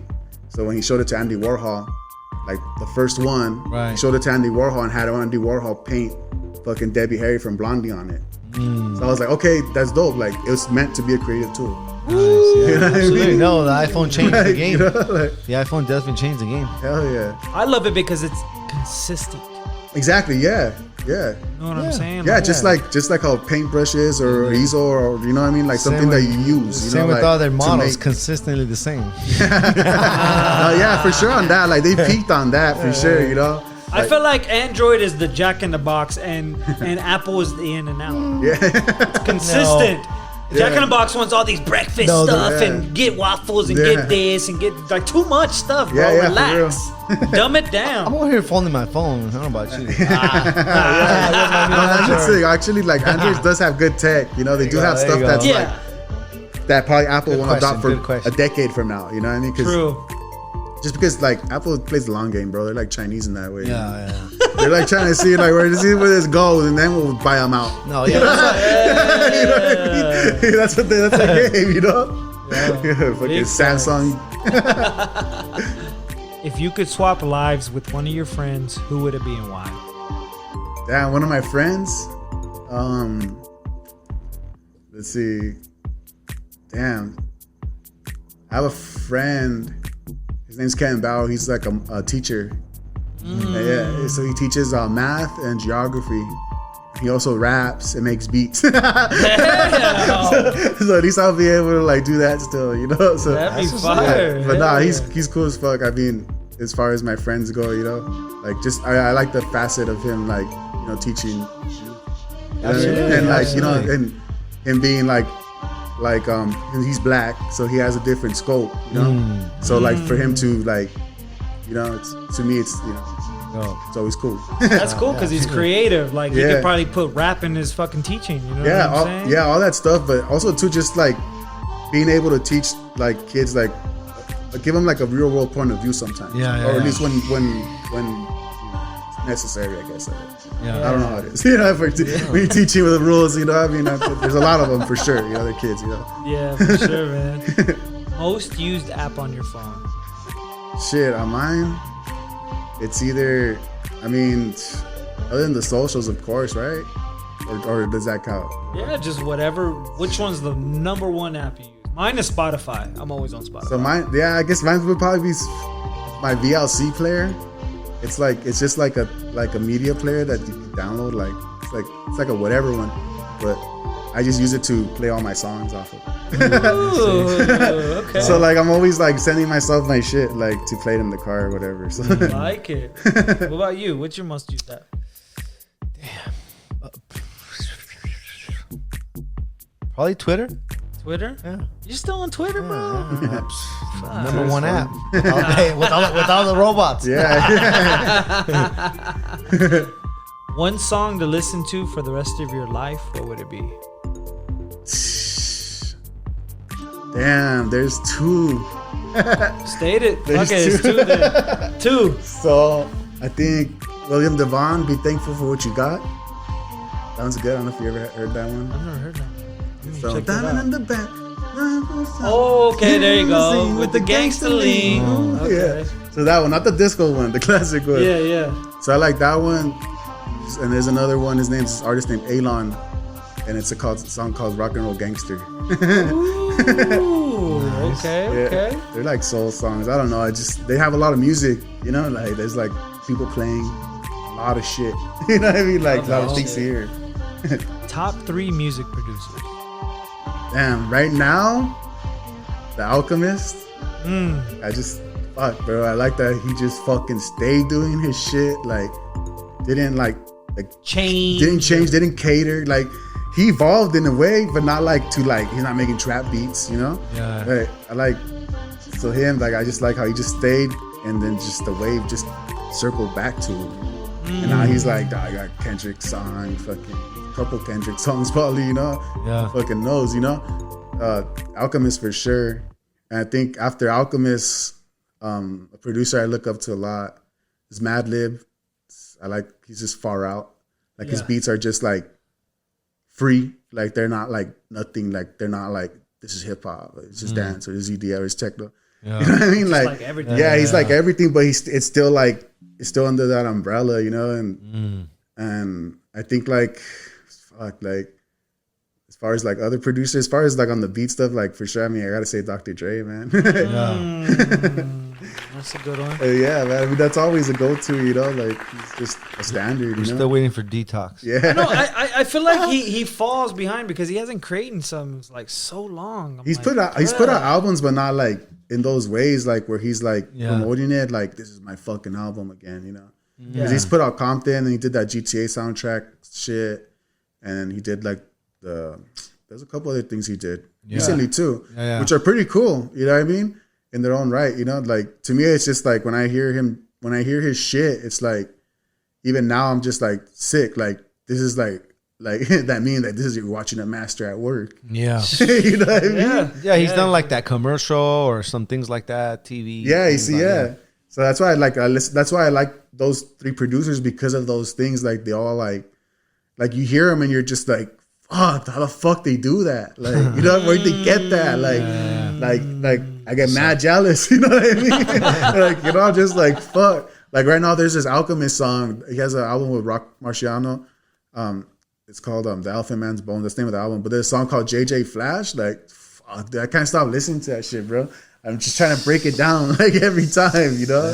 It's crazy you say that, because now that I've been in this industry, in this field, and then getting into film and all this like audio stuff, I have a different lens for like things now. Like I look at, now I find myself like looking at everything more at like with creative eyes. Yeah. Like wow, that's interesting. I can turn that into something. Hell yeah, that's inspiring. Like that's how I move now, and it's that's good because you're in a flow state. You're getting those ideas, collecting ideas, banking them, like writing them down, whatever, like initiating them, whatever, you know.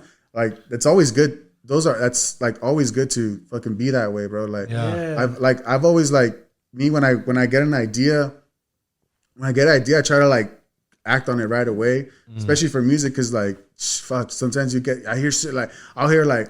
When I first started playing drums, like I could play drums for hours, 'cause I'm just hearing like a long ass song in my fucking head, you know? Yeah. Like I don't even like it's like I'm making it up essentially, right? But I'm just playing, you know, just trying to learn or whatever, you know? But yeah, like when you get that feeling, you gotta like act on it, you know? Like I read somewhere where it's like you have 3 days, right? So you get the first day is to get the idea, the second day is to prepare it, and the third day is to execute it. If you don't do it on the third day, the idea is gonna float to fucking you or someone else, and you lost that frequency. Wow. You know what I'm saying? I've never heard that. That's crazy. Yeah. So even if you prepare, right? So even if it takes you 2 days, you know, but as long as like you're working, execute. Yeah, you know what I'm saying? Like you get it, right? You prepare it, you know, even if it's just a basic idea, you know, that you executed. You know what I mean? Like, you know what I mean? And it's fucking crazy because it can be like something just so small. It can be like a logo on something or something. I'm just like, I see it and I'm just like, ooh, I like that. Yeah, I could do something with that for my shit. Or if I did this event, I could do that with this. Yeah, for sure.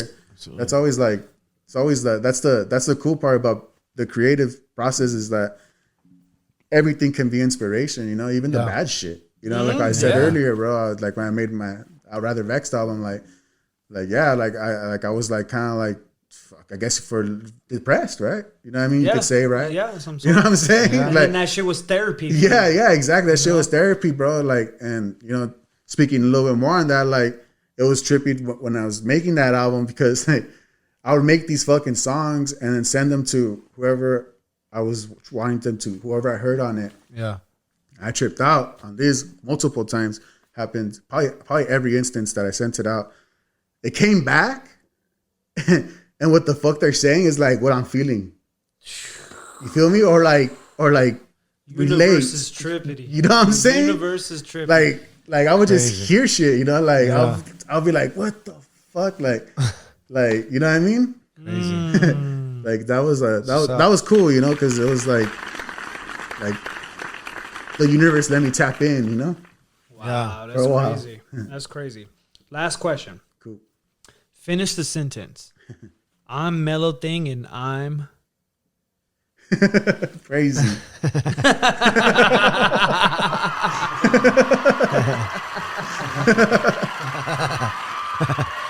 Sorry, man. It's my upbringing, bro. I love that point of view. I'm crazy. I like that. I relate. He even gave a crazy laugh afterwards. Fuck yeah. Man, to bring this all to conclusion and to break it down, it was Blake Jones, the innovator, who really brought your name up.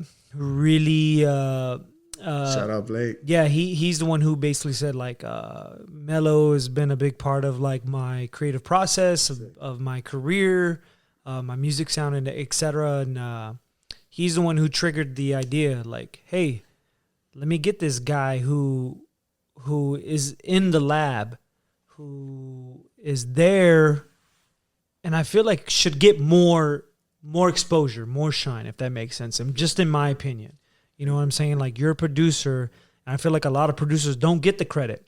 Yeah. Like, a song will come out and the artist will get the credit, but what about the dude who created the beat? What about the dude who was in the lab with you? Kind of, hey, do this vocal, put this on here. You know what I'm, you know, kind of being the composer of the what do you call it? The composer of the song. Like, they don't get the credit. Yeah, they'll get it on the album, but nobody reads that fucking shit. Yeah. So unless they're mad into them, right? Yeah, exactly. Unless they're like a real junkie and they read that shit. So I thought it was super vital and important to bring you in, and I was so happy when you jumped on the opportunity. And thanks for having me, man. You bringing the homie too. Shout out to the homie over there, Eddie Rodden. Yeah, great dude. You're next. I still got crazy stories, bro. Yeah. Just y'all's energy, I can feel the East Los Angeles in me, man. Like heavy, bro. Like, and I fuck with it so hard. Yeah. It's just been an incredible journey, and we are super inspired and grateful that you came on, man. Cool, Thank you so much. Thank you guys for having me, man. Absolutely. So while we're at it, like on the producer thing, I want to shout out to my homies, Los Wave, Eddie Rodden, Slug, Mix, No Luck. Who else we got? Lalo. Who else we got? Blake, DJ Kike, Mondo. Those are all my producer homies. They're my peers, you know? Ooh, they inspire me, whether they know it or not. That's what's up. Jimmy, you want to add on No, to man, that? I mean, all you guys is music, man. All you guys down there, Santa Ana, just the whole music scene, man. You guys make awesome music. Definitely should get more credit for it, man. And so definitely thanks for coming on. Yeah, and I give shout out to Santa Ana for embracing me. You know, like I'm not from there, you know, but to me, Santa Ana always reminded me of East LA in a way. You know what I mean? It's just mad paisa. I love it. You know what I mean? Like, exactly. You know what I mean? But you know, they're trying to do their thing, but it happens to every city, bro. We just gotta like just adapt. That's how we always do. We're resilient, like you said, bro. Absolutely. Like, exactly, man. How can people follow you? How can they grab your music, etc.? Shit. On everything, just Mellow Thing and Instagram, Mellow Thing _ I'm on everything. I have a Patreon where I drop exclusive stuff if you want to sign up for that. But other than that, like right now I'm focused on releases, like projects with homies. So I got a lot coming out. So just stay tuned on Spotify, Apple Music, whatever, you know. Yes, sir. Make sure you follow me on Spotify too. Yep. Jimmy, how about yourself? How can they follow you? Yes, follow me, Jimmy_Buckets24. Follow me on Twitter, JimmyBuckets08. So you got to get your 10 followers to 20. Yes. We'll get up there. Build them up, baby. Follow me, MF True So True. Also follow the podcast, Fight for the Mic podcast. We want all the smoke. Again, we take great care of the platform, and we want anybody will dig the story out of you. Again, our motto is everybody has a story, so bring that shit on, man. Any last words, gentlemen? Keep vibing. Fuck the aliens. Fuck the aliens. They try to take me, but I'm right here. I'm right here. Let's go. I got your number. Hey. Well, we out this motherfucker. Let's go. Yeah.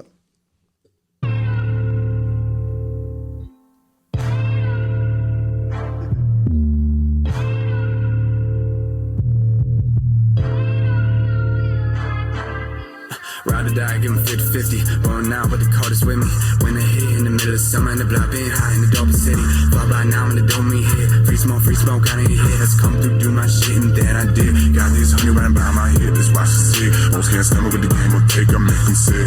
They try this, they wish, they get it. I tried to tell them, but they won't listen, yeah. Listen. Ain't talking to no one if it ain't about the.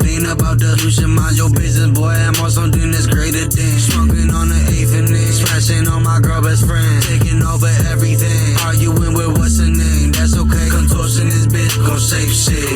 Now that she wanna get it, then she gon' take shit. Miseducated witness really could take a dick.